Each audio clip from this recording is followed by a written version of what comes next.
Hello, I'm Chuck Lennox, coordinator of the Global Alliance for Heritage Interpretation, an alliance of 8 professional associations from around the world. I want to welcome you to our webinar series, Excellence in Heritage Interpretation. Let's meet our member groups now. Hello, I'm Sophie Daniel, and I'm speaking to you from beautiful Gadi country on the east coast of Australia. Interpretation Australia is a member-based organisation dedicated to supporting the advancement of the profession of both natural and heritage interpretation. Hi, I'm Tracy Gage, here on the homeland of diverse Indigenous people who know this place as Turtle Island, which many people today call Canada. I'm the Executive Director of the Interpretive Guides Association, a member-based nonprofit that trains and certifies interpretive guides across Canada and around the world. Kia ora. My name is Nick Yates, and I am the chairperson of the Interpretation Network of New Zealand. We are the national interpretation network for interpreters from around the beautiful country of Aotearoa, New Zealand. Hello, this is Antonieta Jimenez. I am the director of Interpath NX, the Mexican Association for Interpreters. We connect interpreters from Mexico and Latin America, and we enjoy working on the strengthening of this wonderful profession. Hi there, I am Paul Caputo, Executive Director with the National Association for Interpretation. We are a member-based association here in Fort Collins, Colorado in the United States. Hello, I'm Helena from Interpret Europe, the Association of Interpreters United in Diversity. Hello, bonjour. My name is Dr. Jackie Gilson, and I'm representing Interpretation Canada. We connect the community of interpreters in Canada and provide opportunities for idea sharing and professional development. Hello, I'm Jackie Lee, Chair of the Association for Heritage Interpretation for Britain and Ireland, and we promote excellence in heritage interpretation. Welcome. Welcome. Welcome. Welcome. Welcome. Welcome. Bienvenue. Tēnā koutou katoa. A warm welcome.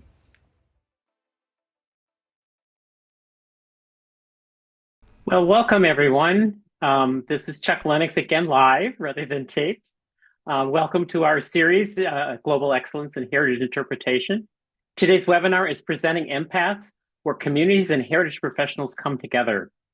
Our video is a little outdated. We actually have the current head of Interpretation Canada with us, Jackie Gilson, and there is a new president of Interpretation Australia, but we'll get that next time. Put any questions you might have for our speakers in the Q&A or chat, and we'll make sure those get answered at the end. And let me pass the screen over to my colleague, Sandy Colvin, who will introduce our webinar today. Thanks a lot. Thanks very much, Chuck.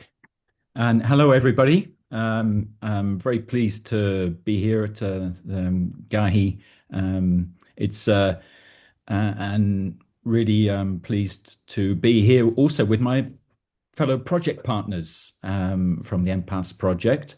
And Empaths is a European project funded by the Erasmus Plus program. And it's an acronym, as European projects love acronyms, and this one's a good one. This is Empath stands for Empowering Landscapes with Participatory Approaches to Heritage Interpretation Skills. And you might detect within Empaths, there's a bit of empathy, and it's always good to have empathy and understanding. So I'm here with my fellow project partners who will introduce themselves in more detail during this next hour or so.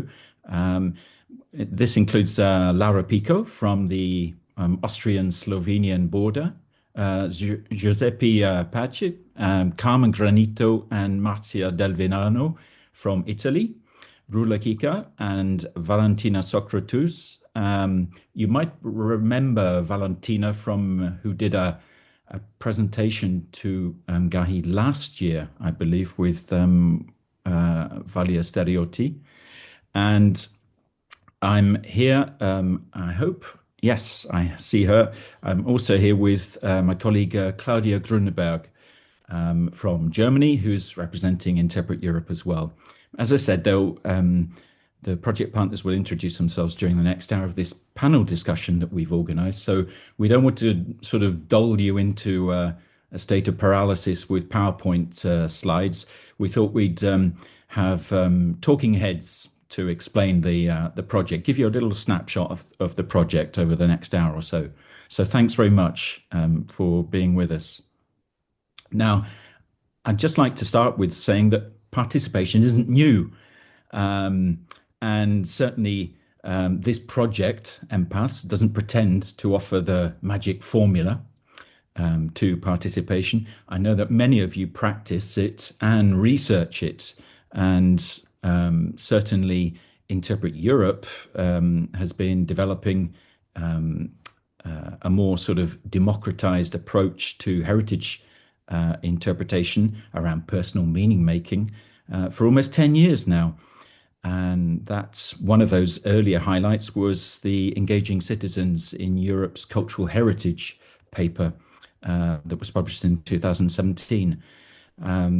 There also have been recent revisions to the Interpret Europe training program to reflect sort of more value-based heritage interpretation. So the process has been sort of ongoing, but there's certainly plenty of scope to continue to explore participation and enrich our positions and also our practice through projects like Empaths, where Europe gives us the chance to secure some European funding to bring together partnerships like the Empaths one to research and develop hands-on training for participation. So we all know how useful and vital heritage is to well-being and the growth of society in all its dimensions.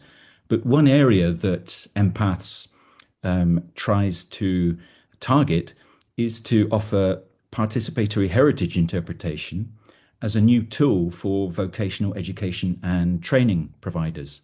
This was actually one of the hooks that was in the call for applications for the program through Erasmus+. And if we can do this, then it's enabling training providers to have that connection between heritage and promoting, and their work to promote civic participation, community development, and thereby continue to our efforts to try and make heritage relevant to other sectors of society. And finally, I'd just like to say that Empaths acknowledges that participation in heritage interpretation is easy to say, but it's pretty tough to do well and effectively. It remains a challenge, and it remains a challenge still for many heritage professionals. So the pilot training program, which is at the heart of the project, aims to offer heritage professionals the tools and techniques to be facilitators of participation in heritage interpretation initiatives. I'd just like to share just one slide with you.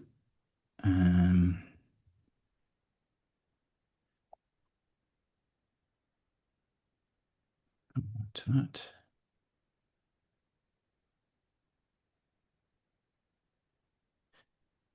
There we go.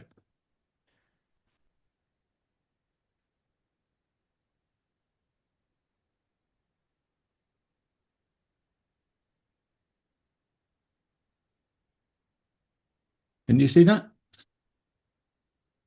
Okay, so this just in a nutshell, this is the Empaths project. On the left are the project partners, and there are 6 of us. We are teamed up with a training partner like Interpret Europe, the story behind, and Heritage, with heritage sites where these are sort of pilot partners with, for example, the Ethnological Museum in Thrace, the archaeological park, Campi Flegrei in Italy, and Caravanken Geopark, which spans the Austrian Slovenian border. So Empaths is a 2.5 year project, and the partners are also joined by associate partners. We also have amongst these associate partners, local partners in the pilot regions, but also strategic partners, including UNESCO regional bureaus, for example, in Venice and Bureau in Berlin. And we also have Whippic involved as an associate partner. We're 1 year into the project, so you can see that there are different work packages within this project. We started at the beginning of 2025 or at the very end of 24 with a research phase. And some of you were actually involved in this, giving us really valuable baseline information about what's actually going on out there at the moment in terms of interpretation or participatory practices in interpretation. And for instance, I believe we included a number of cases from Australia with work with Indigenous communities, which were reaching up really high on the Einstein ladder of participation. But we're also gathering experiences in and out of the heritage sector, outside the heritage sector. It's really important to see how other areas use participation and things, techniques and approaches that can inspire us. We completed the research phase with case study mapping in the 3 pilot territories, and we also produced a methodological framework, which was like the culmination of that stage. It's really setting out our approach to the subsequent training program, and Claudia will talk about that shortly. The next stage, which is coming to an end now, is the development stage, and where we were designing the training format, so speaking to the pilot heritage sites and seeing what would work realistically, because we can't just put together a training program in isolation and expect people to, in the local areas, to queue up to take part. We had to find the right format so that it was accessible as possible. We also have a manifesto, which is the Empaths Manifesto. It's a public document which is addressed to all stakeholders, from local community members to policymakers.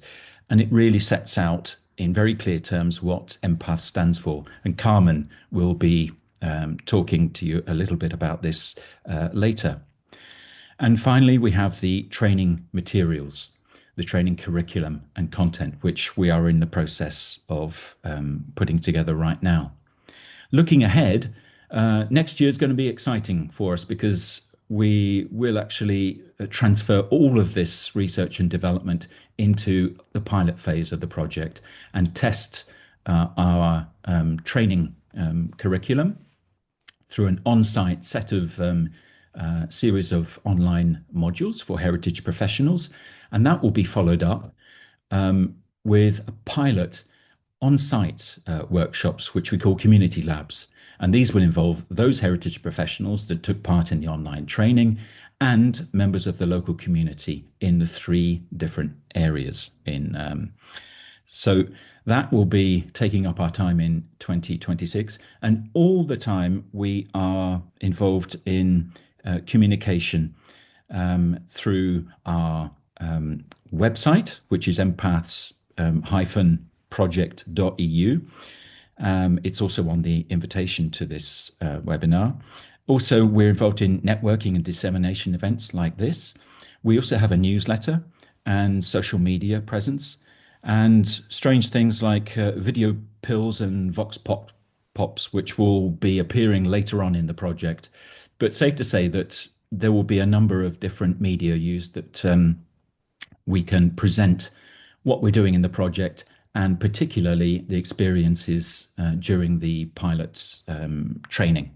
So we'd like to tell you a little bit about what we've been up to get you more familiar with the people on the ground and the sites, And so we've organized this panel discussion over the next sort of 50 or so minutes, and we'll have some time for questions at the end, as Chuck said. So if anything comes to mind, then do please start writing in the chat, and we'll come back to it later. So without further ado, I thought it would be good if we could hear from our 3 partner territories where the training will be taking place. I mean, this is particularly important to us because all of our pilot heritage territory partners are involved in community-based actions. This is not new to them. However, this allows us an opportunity to extend and expand our activities with them. But also, it's very important with the local community because as European funding, such as for this project, it's here for a moment, for a couple of years, and then it's gone. But whatever we start with this project, we want to continue. And more often than not, the local community is fundamental, is integral to this, to the long-term sustainability of initiatives that have been kickstarted with European funding. So it's important to involve the local community throughout this project and continue the work after the funding stops. So I wonder if I could invite Lara now from our Geopark pilot territory, which straddles the Austrian and Slovenian border. Lara, I wonder if you could just introduce yourself. Hi, hello everybody. A little bit about the park and some of an initiative that you've been involved in. Yeah, so everybody, hello. Also greetings from my side as well. So I'm Lara, as before mentioned, and I come from the cross-border Geopark Karawanke, which is also a UNESCO Global Geopark. So our geopark covers an area of 1,067 kilometers, and it's spanning across 2 countries, Slovenia and Austria. And it was established in 2011. So it's one of only 5 cross-border geoparks in the world, so it's kind of unique, an example of international cooperation in preserving geological, natural, and cultural heritage. So because our geopark is home to diverse geological formations, including the Peri-Adriatic Fault, the rich mining history, and a rich geological diversity, and in addition, it boasts a rich natural and cultural landscape with protected areas, with historical sites and traditional settlements. So every year we welcome thousands of visitors who come to visit our mountains, valleys, and our heritage sites. So let me just briefly present some key areas where our geopark is currently dealing with and the local initiatives that we see the greatest potential for our collaboration, engagement, and our added value. So one of the challenges would definitely be how to bring the complex geological and natural heritage closer to visitors and to inhabitants, because the Karawanke mountain range is geologically very interesting, but also highly complex. So the Peri-Adriatic Fault, the mining history, and the diverse rock formations are topics that visitors often find very difficult to understand. So this presents a challenge in explaining and interpreting them. So we see a lot of potential in the heritage interpretation to help it bring closer to our visitors and also, of course, to our inhabitants. So one of the challenges would also be the dispersed local knowledge, because there is a wealth of local knowledge in the field, such as former miners, mountaineers, farmers, tourist operators, and cultural associations. So their knowledge is very rich, personal, and authentic, but still not yet systematically included in our programs. So which we also see as a way of how to enrich our potential. So the main challenge would be how to collect it even better, how to translate it into usable content, and how to enable regular participation of these groups, so to welcome them in our work as well. So another challenge we face is also immigration and multicultural diversity, because in recent years, the population structure in the geopark area has changed a little bit.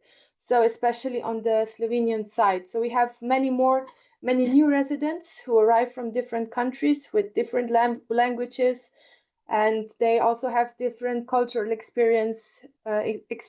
They don't have any prior familiarity with our local heritage. So the challenge is how to effectively engage them, how to introduce them to our geopark and our area, and how to foster a sense of belonging and understanding of the importance of our geological, natural, and of course cultural heritage. One of the initiatives which would help us bring the heritage closer to visitors and inhabitants are definitely our guided hikes in the geopark, which are also one of our strongest tools, and we see great potential in them. Through these guided tours, we can connect local residents and visitors, we can share local knowledge and add new content and approaches, for example, by involving different generations or maybe even new residents. While these hikes are already popular, there's still plenty of room for further development and for the involvement of local knowledge. One of our other information points are also very important to us because they complement the guided hikes and often serve as the very first entry point to the history and the story of our geopark. We here see a lot of potential for more interactive presentations, so more interpretive presentations for also involving our local volunteers or organizations for combining geology, culture, and nature in a more accessible way. So the information points provide opportunities to engage schools, youth, and new residents, helping them connect with the area and its heritage. So we already have a strong collaboration with our schools and youth in this area, and we think this is a key aspect because we help our schools to bring the topics before mentioned to children, which we think it's very important that we start with the young ones. So the insight, which is shared by the local residents, can also help them better understand the importance of their heritage and why it's essential to help preserve it. So maybe finally, the cooperation with local associations and communities, which is very strong here, offers further opportunities for everyone living here. So like local mountaineering clubs, maybe cultural association and tourism organizations can help with their deep local knowledge, significantly contribute to the content of heritage interpretation and strengthening both the quality and authenticity of the experiences which are offered in our geopark. So we can say that the main task of the geopark in the future is to turn all the challenges into opportunities. So for better presentation of heritage, stronger engagement of local community, greater inclusion of residents, and stronger cross-border cooperation. So we were very happy when Interpret Europe contacted us regarding joining the project, as it gives us a good opportunity to tackle these before mentioned obstacles. So I think that would be all from my side. Thank you, Lara. Lara's just sort of beginning to point out and explain the specific characteristics of the geopark, and this one being a cross-border, so culturally quite diverse. And then also, very interestingly, this arose during the research phase, certainly for me, about the new community members, where it was quite crucial to build a kind of anchoring or roots with the local community, many of which have been sort of families that have been there for quite some time, where they were really anchored in the local culture. And in terms of participation, those people kind of expected it. It was almost an expectation on the part, whereas new arrivals really felt perhaps less well placed to take part in activities. So it's quite a challenge, not only a sort of cross-border challenge, but within the community as well as it changes. Thank you, Lara. I was just wondering now if we can turn to Greece, to Valentina, to take us to Thrace and just give us a snapshot of the Ethnological Museum and its work. Thank you. We have a question before. There is a question to Lara from Fernando. Oh, yes, I've just seen it. Yeah. So our guides do get paid. We do charge a small fee for the guided tours, of course. Okay. Thank you. Thank you, Fernando. Valentina. Yes. Hi, everyone. I'm so happy to be back here. I'm even especially glad that I see Valle is inside and watching as well. So last year, I had the pleasure of talking about a project that actually was the reason why I am here today.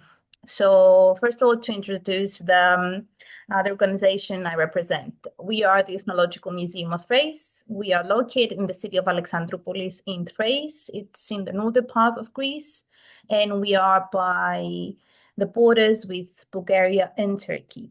So the region is called Evros, and it's a quite long region. So to get to point A to point B, the two ends of the region, it's about 2.5 hours by car. So as we can understand, it's not always so easy to have the same accessibility or opportunity to experience the same things or situations in the same region.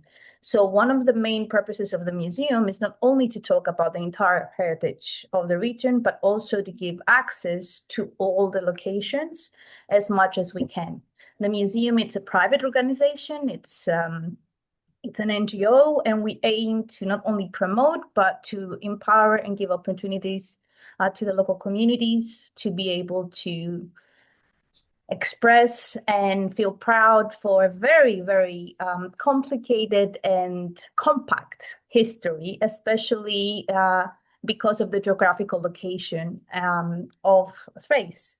So what was really interesting is that while the museum tries to work and deals with all these topics about basically everyday life and culture and history of the place, at the same time, we do active projects all around the region. Last year, we started and completed a project with Valle Sterioti being the trainer, using heritage interpretation as the means to empower local communities in all different locations throughout the region, in how we can empower them to be more active and take a role in promoting and speaking about the regions through actually searching their own identities and histories.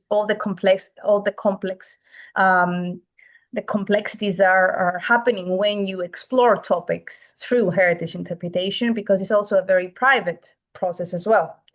So one of the key factors that we discussed was continuity. And Sandy said it in the beginning, what happens after projects end? So as soon as the invitation came for Empaths to be, it was a perfect opportunity to see the next level of development and get a deeper sense of how heritage interpretation can actually be an added and store value in communities all around the region.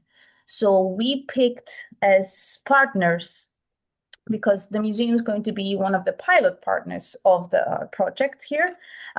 We chose two different associate partners, the one in the village of Vrija, which is by the end of the region, by the borders with Turkey and Bulgaria, and the other one in the city of Alexandroupolis.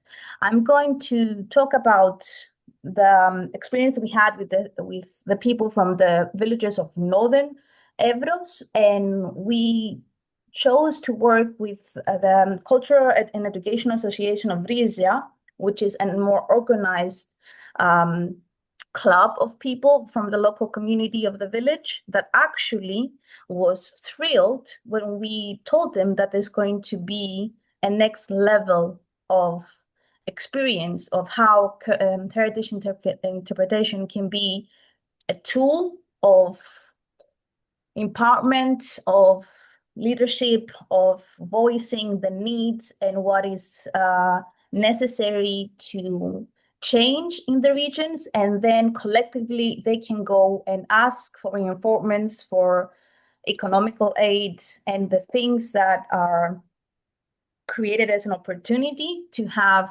now a cohesive proposal to go and claim things. So it's very important to see how we can adapt the methodology through the piloting stage to the specific needs of this region, because it's not, again, it was said already, all regions are not the same, and the amount of accessibility to from language to mobility is not the same in all regions. And this is one of the topics that should be a challenge, and how we can adapt and help so all the regions and all the participants have the same opportunity to be part, not only as an experience, but also as a continuity. And we can add and change so we can be accommodating, I think is the word that I'm searching for, to specific needs, and to have that adaptability to fit in specific groups. One of the last things that I wanted to say is that heritage interpretation, it is a code of communication, it's a form of new language, and the contribution that gives and the collaboration for co-creation that gives, it's a medium for many communities to be able to express in a very productive and creative way things about who they are, what they are, and what do they need. Please, any clarification? I'm here, and any question. Thank you. Thank you, Valentina.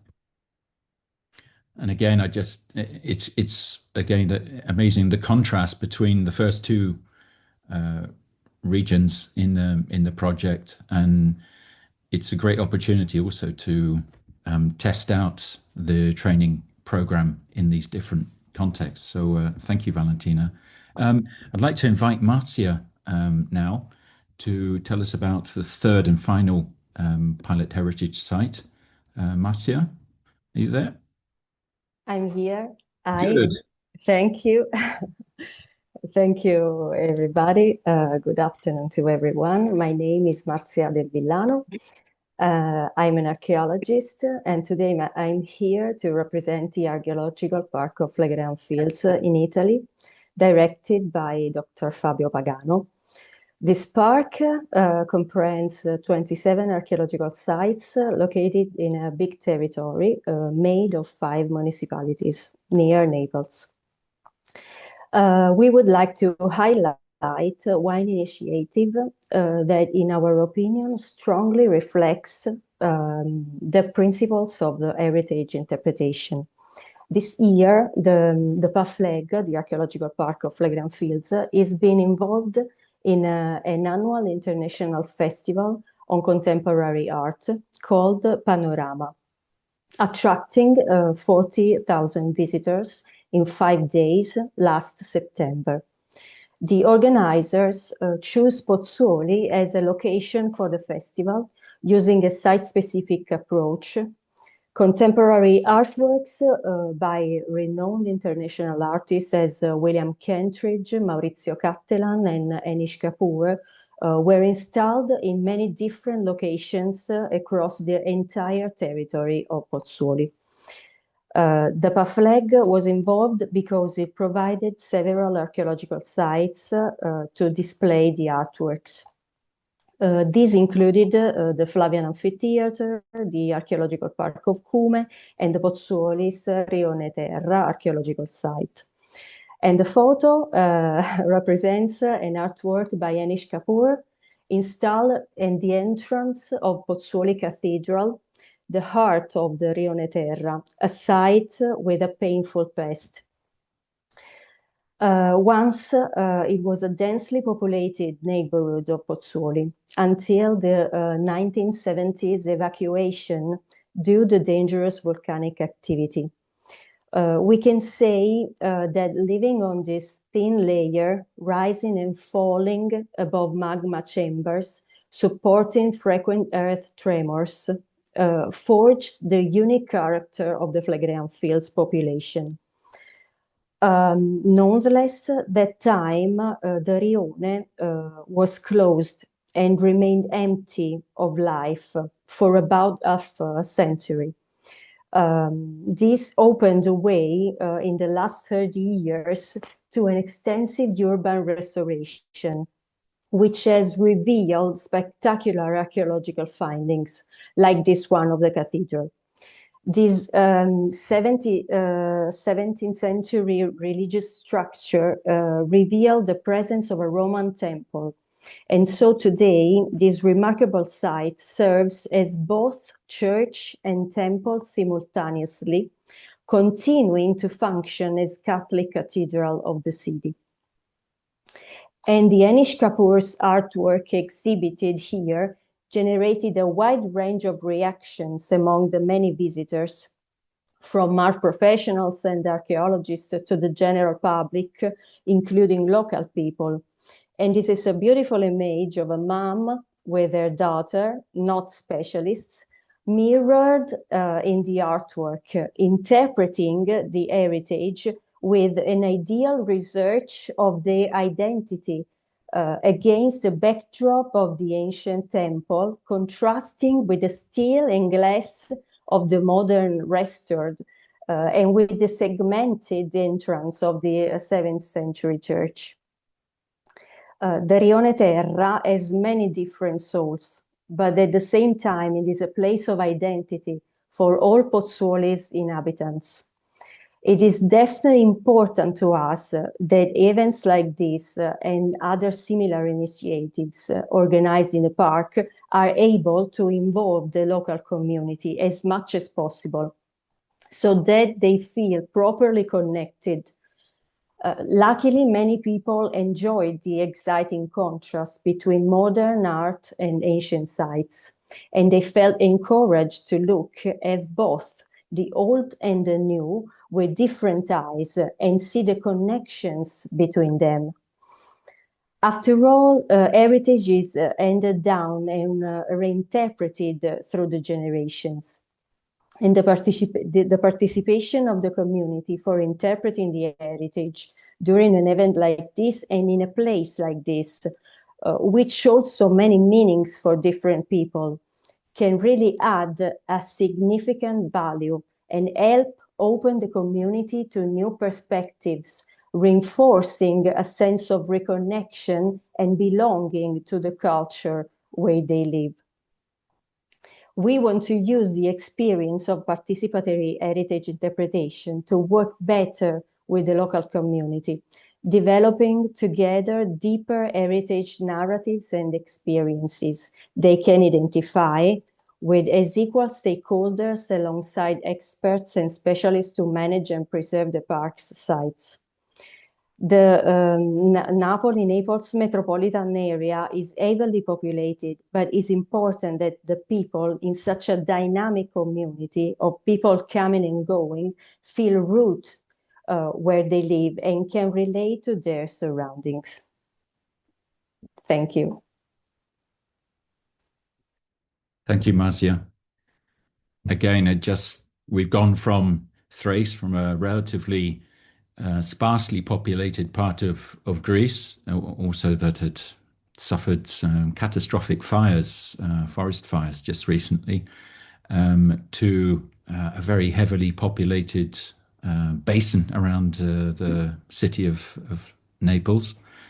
But it's, again, the challenge there is to sort of connect the local population to the park and all of its sites, so that there's a more sort of meaningful connection and sense of belonging. So we've got 3 different sites with very different characteristics, which is really a kind of trump card in the project, that we can practice this training program in different contexts. So, talking about the training program, I wonder if we could maybe move now towards the tools of the Empaths project, and if I could invite Claudia to just talk us through the methodological framework, which really was a key piece of the research and development phase that sets out the approach to take for the Empaths training program. And Claudia, if you could just maybe highlight some of the key parts and what matters most in the document for you. Thank you, Sandy, and welcome everyone. And thanks for being here and being interested in the work we are doing. Yes, indeed, the methodological framework is supposed to be one of the backbones of the project. And I think what matters most in the document, or at least to me, is that it tries to introduce participation as more than a tool, as more than an add-on, and also as more than just a best case example. It tries to say that in a context where we are negotiating today with disinformation, polarization, also contested narrative, participation becomes a democratic and an ethical necessity. So the framework positions participation more as a normative principle and as a way to support future-oriented, open, sustainable societies. So this is where it all starts. And then the idea is that it develops a clear and structured approach with some theoretical considerations, some methodological considerations, and in the end, which is very important, a practical part. So where practitioners can actually then jump ahead and say, okay, where do I start in practice? So the key thought with which the framework starts is that as heritage is not just inherited, but interpreted, and it is interpreted by communities, heritage interpretation must shift from being done for communities to being done with communities.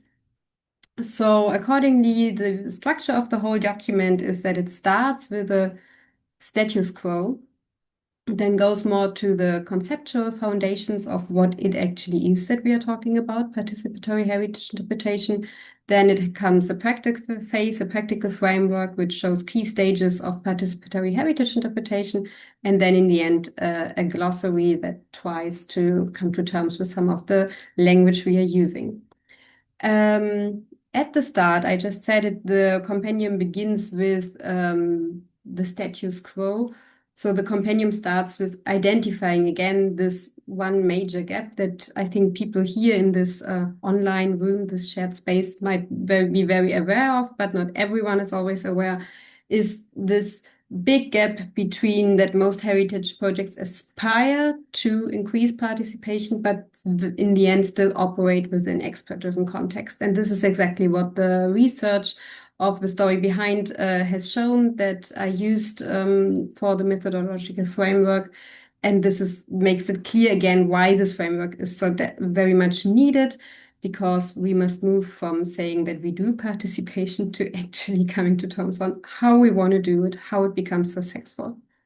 Then the second big part is all about the conceptual backbone. So it starts with explaining again what is value-based heritage interpretation, because this is the understanding of heritage interpretation we have here in this framework, and then introduces participation, and as I said again, not just as a technique, but an ethical responsibility. And talking about ethics, this is what comes then in the framework. I have tried together with you all then who looked at it to come up with some ethical considerations.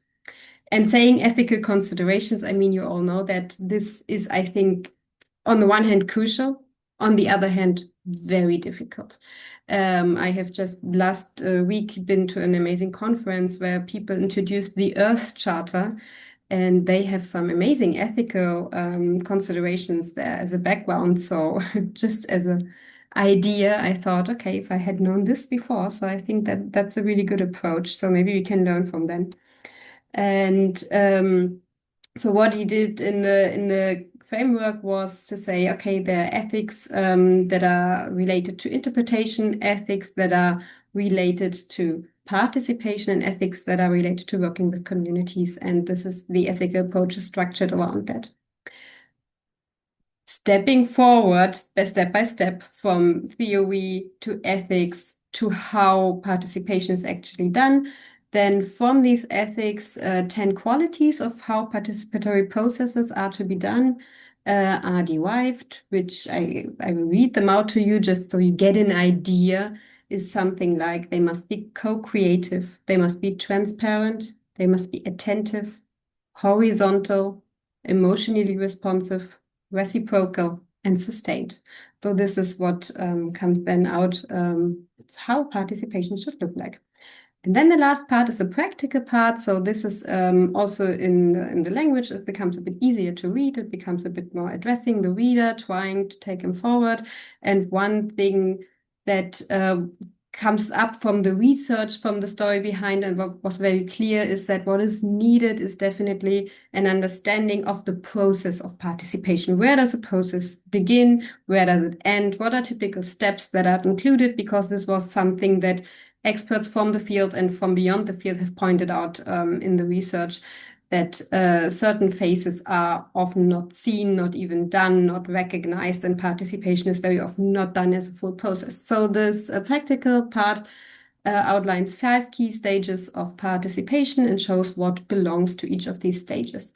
Just to say, the framework, of course, cannot give direct great details about how to actually do this or do that, but what it tries more is to say, look, this is a process and you need a competence to structure this process, and this is the questions you should ask yourself when you go through it. So it's more about designing the process than actually being at one stage and wondering if to use this method or this. It's more about the process and the whole thinking about it. It ends with some practical implications because, of course, if participation is done and if it's also successful, it can also have impacts on anything else. It can increase the demands for infrastructure, for staff, for community relations, for management. And so it ends a bit with these implications. And then the very last part, and I think Valentina has said this before, is we need a language we need to learn a new language. The language of participation is about exactly that. It tries to come up with a glossary of the key terms used.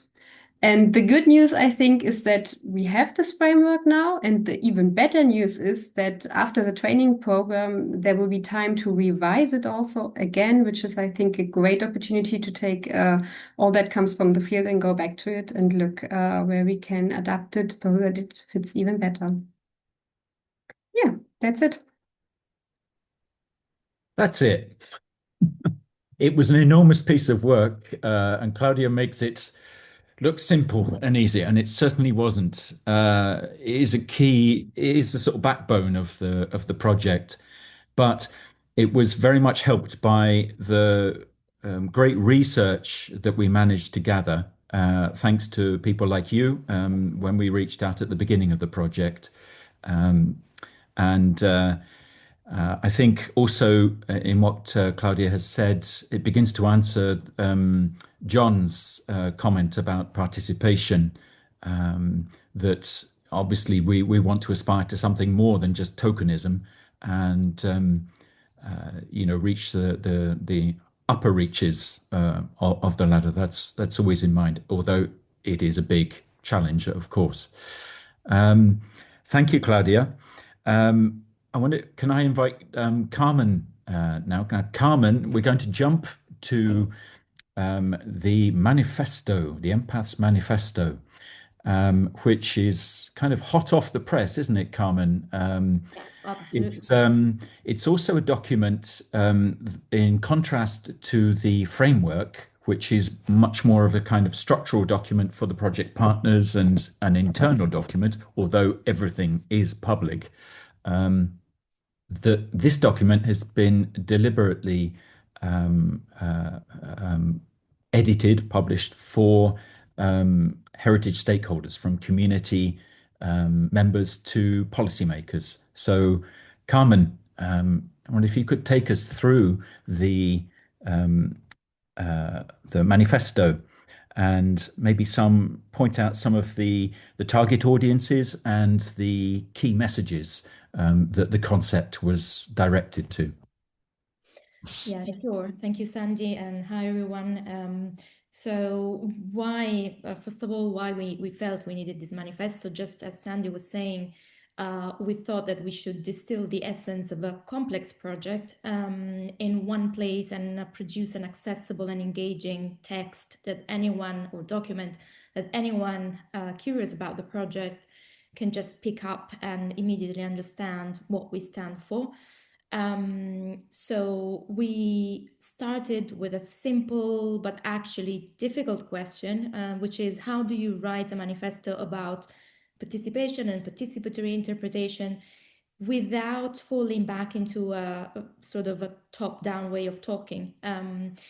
So in Empaths, as you have heard so far, we care about participatory interpretation, we care about giving people voices, about making space for multiple perspectives. So a classic manifesto, such as "we believe X" and "we state Y," felt a little bit wrong or out of place.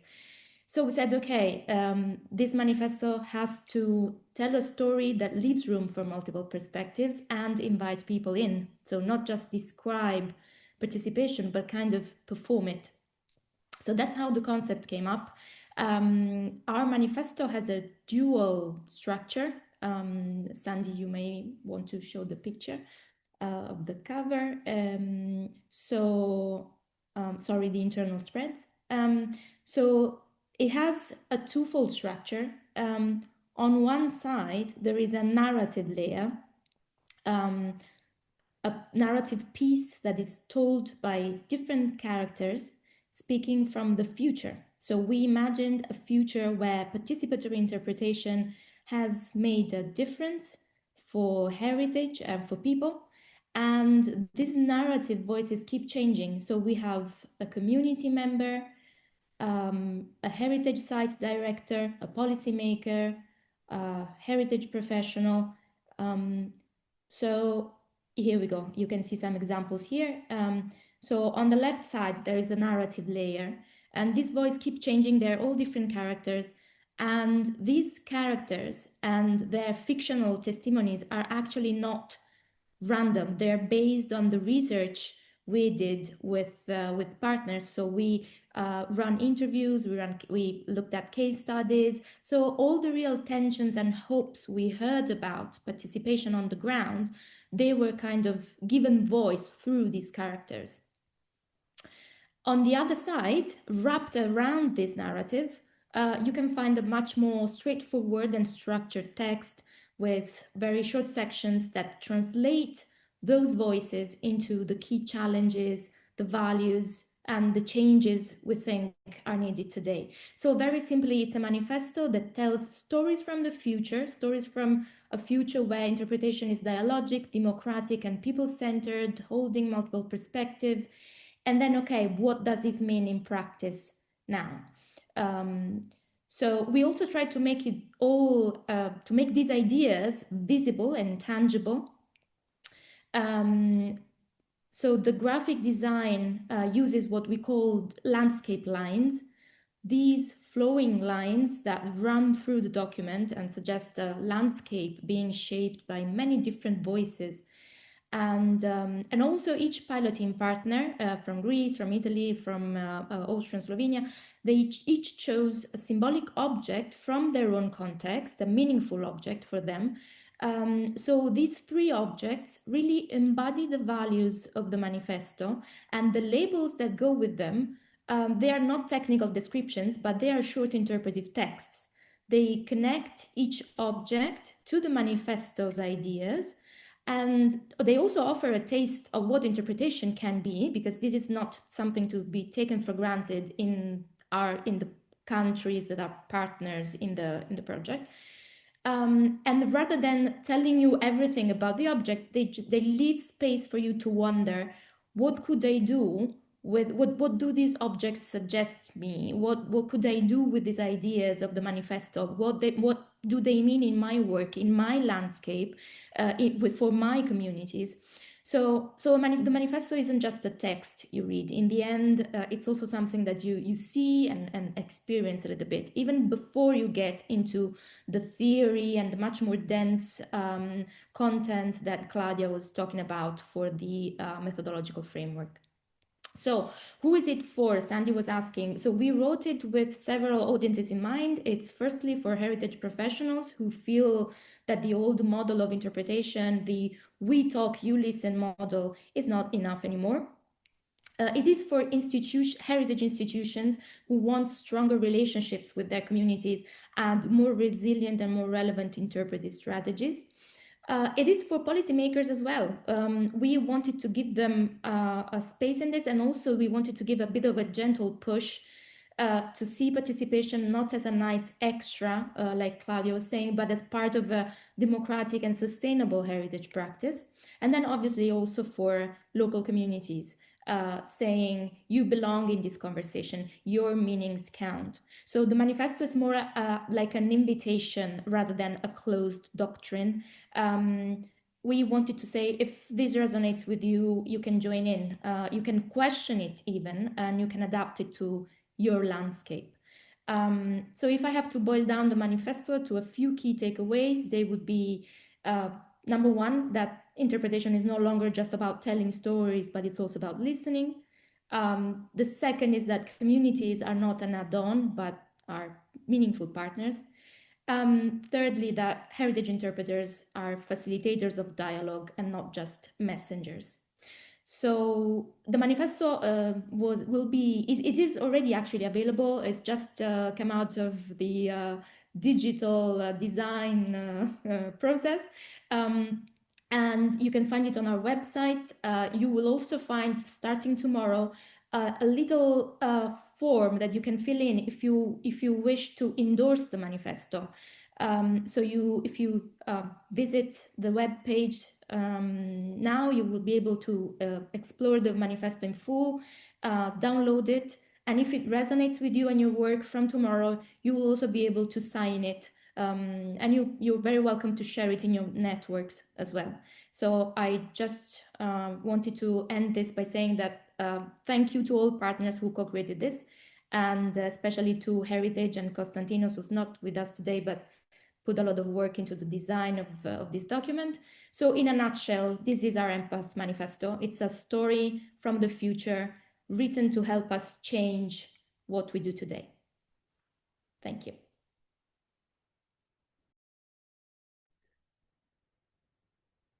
Thank you, Carmen. Thank you very much. It's been a bit of a labor of love, that the manifesto, but we're very pleased that it's out, and it's also, I mean, it has been designed so that it is as accessible as possible, and trying to respect the 50 to 80 words or so in interpretive writing, to try and get our message through in these kind of very short texts. So we'd be very grateful for your help in sharing that document, and also just please send us your feedback, your impressions on it, because the whole point of this project is not that these documents are set in stone, that by the end of the project we would like feedback so that we can improve things, make any improvements that are possible. Thank you. Now, the one particular action which is extremely important in the whole project is we're building up to the training, our pilot training course in participatory heritage interpretation. And that will take place in 2026, but the work and the considerations are already starting, of course, have already started. And our partner who will be leading this, in particularly providing experience about online training, for example, is Heritage in Athens. And I'd like to invite Rula to give us a short presentation about what it really matters in the Empaths training course, particularly the online training, which you have, since COVID times, an enormous amount of experience in delivering. So you know about particular do's and don'ts, crucial things that we have to acknowledge and address in our attempt at putting together an online training course before we actually meet on site. Rula. So hello from me. Thank you, Sandy. Thank you, Carmen and Claudia. It's an extremely fantastic work you have done, both with the manifesto and the methodological framework. So I am Rula, and I'm here on behalf of the Heritage Management Organization, who is a non-profit civil organization established in 2008. For almost 2 decades, so Heritage has been active internationally in the training and capacity building of cultural heritage professionals across a wide range of themes. I'm gonna share briefly some things regarding empaths, but I'm not exactly the the person who handles the project management for that, but I will do my best. So, at empaths training is not conceived as a simple transfer of knowledge. It is about shaping a new professional role for us, the interpretive agent. So, our experience in participatory heritage work shows that interpretation only becomes meaningful when theory, reflexive skills, and real engagement with communities are balanced. This understanding lies at the heart of the Empaths training model, which deliberately combines structured online learning with an intensive on-site community lab, guiding participants step by step from conceptual foundations to applied practice. So the training begins online through 6 modules designed to establish a shared language, an ethical framework, and a common methodological approach before participants enter the field. So the initial phase is essential because without a common understanding of concept values and responsibilities, participatory processes risk losing depth and coherence. So the following modules focus on how participation works in practice, which is the community engagement facilitation, the stakeholder management and conflict negotiation, ethnographic approaches and values identification, as well as questions of inclusion, representation, and ethics. The final online module brings these strands together and guides participants in designing participatory interpretive strategies. Importantly, the online phase is reflective and dialogic rather than passive, and it is grounded in real dilemmas and heritage professionals face. All this knowledge came through the interviews and the speed dates we had with the professionals. This groundwork leads into the 5-day interpretive community lab, which is the most transformative part of Empaths. During the labs, participants work directly with local communities, apply facilitation and ethnographic methods in real contexts, and collaboratively identify values and meanings associated with heritage. So all together they co-create and prototype interpretive concepts and strategies. So the important at this stage is that participants move from learning about participation to becoming accountable within participatory processes. The emphasis is on trust building, negotiation, and mutual learning rather than on extracting knowledge. The outcomes are concrete. More or less, that is the structure and logic of the empaths training model. And now, concerning the successful training and do's and don'ts for a successful training, we have to define first what is successful training. So, based on Heritage's experience, is the one that has a clear purpose, responds to real needs, and creates a meaningful impact on participants' lives. So training works best when people understand what they are working towards and why it matters for their life and also their career. This is strongly shaped by Heritage's experience with online training. So as Sandy said, during the COVID period, we did not simply transfer existing formats online. So we used the moment to rethink how heritage training actually works. So we invested heavily in strengthening asynchronous learning materials, developing clearer learning paths, and designing content that allowed participants to manage their own time and pace. This resulted in deeper engagement with the core workshops and processes, greater accessibility for a global and highly diverse audience, and stronger peer learning dynamics. So over the last three years, Heritage has received more than 3,300 applications to its training programs, reflecting both strong demand and trust in this approach. One essential element is combining ethics with method. Facilitation tools alone are never enough. Without ethical awareness, they can easily become counterproductive. This is why consistently create space for reflexivity, encouraging participants to examine power dynamics, representation, and their own role and responsibility. So training also works best when there is absolute clarity of purpose. Programs are most effective when their goals are specific and clearly defined, and when participants can see a real and meaningful impact on their professional practice and career development. Another important thing is that training in real contexts and real communities rather than simulated scenarios is the best that we could do. For this reason, we often ask participants to join with their own projects, ensuring that learning is immediately relevant and grounded in reality. From a design perspective, successful training depends on careful needs mapping, right infrastructures, and strong workshop teams that actively support interaction and collaboration. Follow up after training, collect feedback, use it to adapt and improve future programs. There are also clear pitfalls to avoid. So training weaknesses when participants are overwhelmed with tools without sufficient context, or when programs are underprepared, particularly in online settings.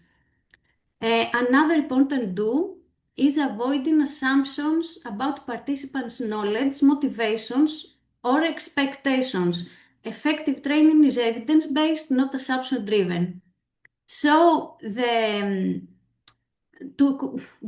heritage experience shows that heritage training online or on site can be innovative, can be inclusive and deeply transformative when it is purpose-driven, when it is needs-based and people-centered.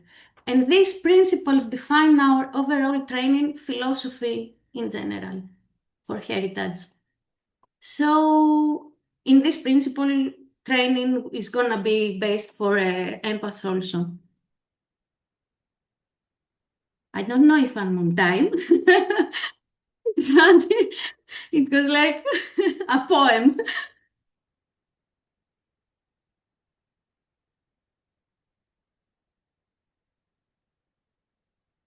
Sandy, we can hear you. I was muted. Apologies.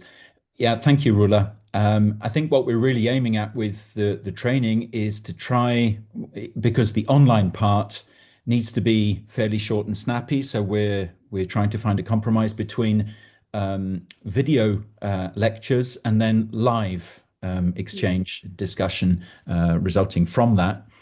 So we have that as a sort of structure for those sessions. And then the on-site community labs are particularly important because of the choice of the site where the training will take place, that it has to have some kind of a connection already with the local community. It could be a site where there's a particular problem that people want to resolve, or it could be a site that has been earmarked for some kind of a development to promote it. And we want to try and take advantage of that so that there's motivation and curiosity amongst the local community for the training on the site that matters. I see there's some activity in the chat, and I wonder. I have to. Okay. There's some people leaving now, just saying thank you and goodbye. But I wonder if I could invite someone who's been sitting, listening attentively, one of our last member of the project team to speak. It's Giuseppe. And Giuseppe, I would just like to bring things to a close here by looking at the outputs or the sort of the outcomes that we hope to produce, things that we might want to change or influence through our efforts with the Empaths project. So I wonder whether you could maybe talk about the connection that we'd like to make with heritage professionals, the VET providers, or even decision makers. Thank you, Sandy. But I'm a planner, and I was dealing with public participation since about 30 years, and also especially in areas of conflict. So I'm very, very affected by the question of John. That also is the basis of our effort in Empaths. So I will try to answer to your request if Empaths realistic is able to change or influence. And also, I will try to start from John question about what level of participation we intend to develop for Empaths. But okay, let's go in order. Otherwise, I will try to be short as promised, and also I will try also to try to summarize also my wonderful colleague presentations that they presented very very in clear way our tools, our future deliverables. So we are, if I go to your question, it's clear that we are not talking about producing another deliverable but we are talking about shifting a sort of culture of heritage practice. So we would like, and it is very ambitious, to understand how we understand heritage, how we interpret it, but also how we train professionals and how we make communities real partners. Not, decorative extras in shaping the meaning and future of the heritage. I must say that I started thinking about that from what in planning we do sometimes, that we have a sort of public use of the heritage that is really politically oriented. And the idea is what is behind this public use then that influence decision making, how we can make it really democratic. And so we started with a very, very simple insight. Heritage is made of meaning. It's not only, monuments that dominate the skyline or the famous site listed in official registers, but heritage lives in the rhythm of a small village square, in a receipt passed down through a generation, in the memory of a landscape or in the habits of a neighbor. These everyday forms of heritage, they bring values, skills, and identity. So, we started with the Council of Europe Faro Convention that remind us that communities are not passive custodians, but what we want to focus is they are the people, they actually give heritage its meaning. So how we can pass through this approach because heritage doesn't interpret heritage itself. It must be interpreted, and the interpretation, as I was saying, is never neutral. So empaths takes this reality, and we try to treat heritage interpretation not as one-way transmission of knowledge, but as a process of connecting people with the meanings that matter in their lives. So heritage is not about telling people what the place really means. It's about creating a sort of tangible, also intangible spaces where those meetings can be explored, questioned, negotiated, and also shared at the end. So, and then we go to the John question observation. Then this requires participation. And also we have to say after our interviews and our collection of cases, that we have to make a clear and a sort of somewhat uncomfortable observation. When we talk about participation, but we often deliver very little of it. In our comparative analysis, so the famous 14 participatory projects reminded by Sandy, no one reached the highest level of share authority. People were informed, sometimes consultant, occasionally involved, but the final decision-making power was always within the institutions. And this is a structural gap between participatory rhetoric and participatory practice. This is our starting point. But we have also to be realistic, I must say. I don't expect, and we don't expect, that every project is able to hand full control to communities. I remember then when I started one of the first project, I was called by the Pontifical Commission of Sacred Archaeological Heritage, and they say, you want to give the catacombs to the people. So we don't time to shift the norm. Participation is not a public relation exercise, is simply a democratic principle. The first principle that we put in our manifest is democracy. And Empaths provides some foundation for making this principle operational. We add ethical clarity to questions of power. We had qualities of meaningful participation, transparency, reciprocity, trust, emotional awareness, long-term commitment. And then in our training, in our companion, we try to offer a practical process, not some theoretical, but some practical process getting professional from the first situation analysis to the final participatory evaluation. So our ambition is not simply saying be participatory, but showing how participation can actually be designed, facilitated, and sustained. If participation must be meaningful, the role of the heritage practitioner must also change, I must say. Empaths challenging this traditional image of the interpreter as authoritative narrator who decide what the story is, how people should understand it. Instead, it invites practitioners to become facilitators, so people that are capable to hold the dialogue, supporting negotiation, handling conflict, and creating conditions of trust where different voices can be heard, listening.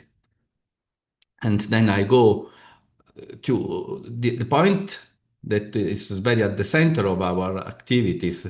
This change requires new skills. And this is where Empath speaks directly to the heritage training providers.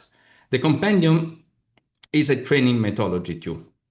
And so we set the competencies the practitioner they need today in order to do this and to understand the dynamics, to work with communities since the beginning, structuring process that are ethical, dealing with the conflict, with trauma in a responsible way. So we help designing Ulysses Rula, co-creative workshops, evaluating the impacts in the partnership with communities rather than about communities. And these are the competencies that we are trying to create and to train through a roadmap. But so this is a realistic and significant influence if I have to answer to the question of Sandy. And so we would like to contribute to shape the next generation of heritage professionals. So we don't pretend to change in one day the institutions and the process, but we don't stop with practitioners. So we are trying to have meetings with institutions, with policymakers, because participation cannot be, it's not meaningful only if institutions involve communities after their decisioning. But when sometimes the project timelines are too short, they don't really consider participation in. But or if participation is seen as an extra, but we need to be more proactive with institutions. So we must be also, I say, more challenging with institutions. So we need to help them, the institution, the policymakers, to move from the aspiration to this implementation. So we have to help them to let them understand why community must be involved, for example, why these processes require time, facilitation, and emotional care, but then they will provide real benefit. And this, and also why this shared authority is not a treat, but to their for our expertise, but it can enrich us because it's a mutual learning. So our challenge also, our let's say goal is to influence institutions, to move from only writing about participation in policy documents, but not really embedding them in procedures, budget, and governance structures. So now we should be honest. Empaths don't pretend that they will produce in this revolution in one day. But we can initiate something more durable, a cultural transition. We can influence expectation of communities. So that's why we deal really with communities. Biggest part of our interest today is to create these trainings and testing these trainings inside communities. Because they must start to see themselves not as a target groups. Also, when we prepared the proposal, Erasmus proposal, they ask us for the target groups. They shouldn't be seen as target groups, but equal partners in this process.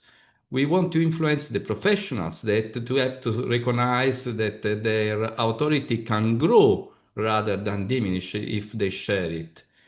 We want to influence institutions to understand that an approach, participatory approach, is not only ethical, but it's socially necessary.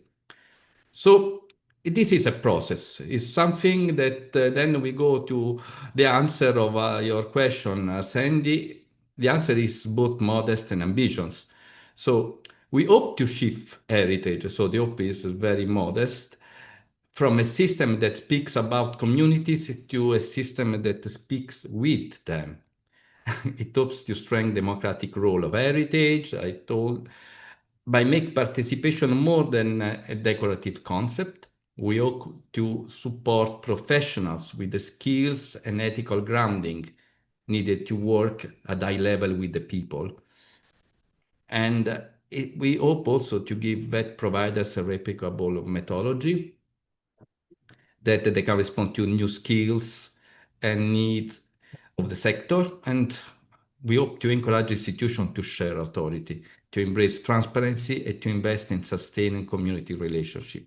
So I'm going to the conclusions of my short presentation. If in the next few years it will become normal in training programs, in institutions, and in community themselves to assume that interpretation is cooperative practice, then empaths will have achieved exactly the kind of realistic yet meaningful transformation that our heritage field urgently needs. That is the change empaths would work towards.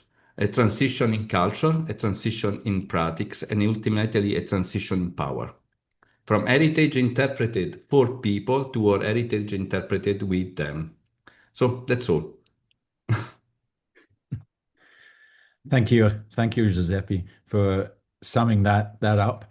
It's not an easy task at all, and I thought you brought up a number of points that are really at the heart of the project. I mean, like I said at the beginning, Empaths is not so pretentious that it pretends to have the answer to everything. I believe that we're taking and it's very important to take a sort of an approach that is based on humility and also listening. We need, as interpreters, we need to do what we say, and listen particularly. It's interesting, the language that we had to use to secure the money is completely different from on the ground, as you pointed out about target groups. Yeah, it's a language that really clashes with what we're trying to do. So it's very much part of this transition, this ongoing process. And as you say, it won't be done in a day, but maybe I can put it as a little provocation, as a revolutionary transition. But it's something that not just the partners of Empaths are involved in, but everyone here at this webinar, and then people that are in the wider areas of the heritage profession.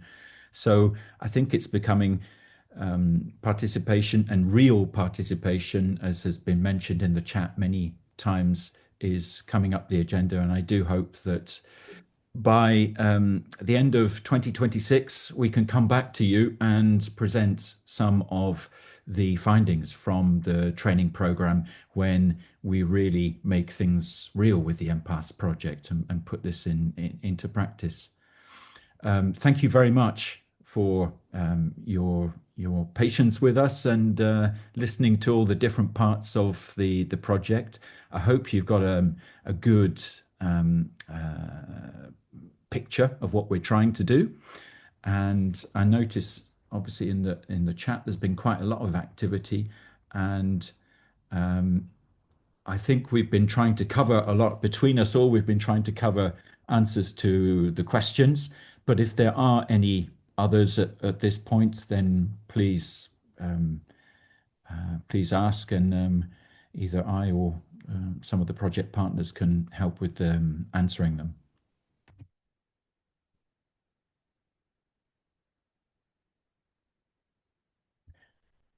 Okay.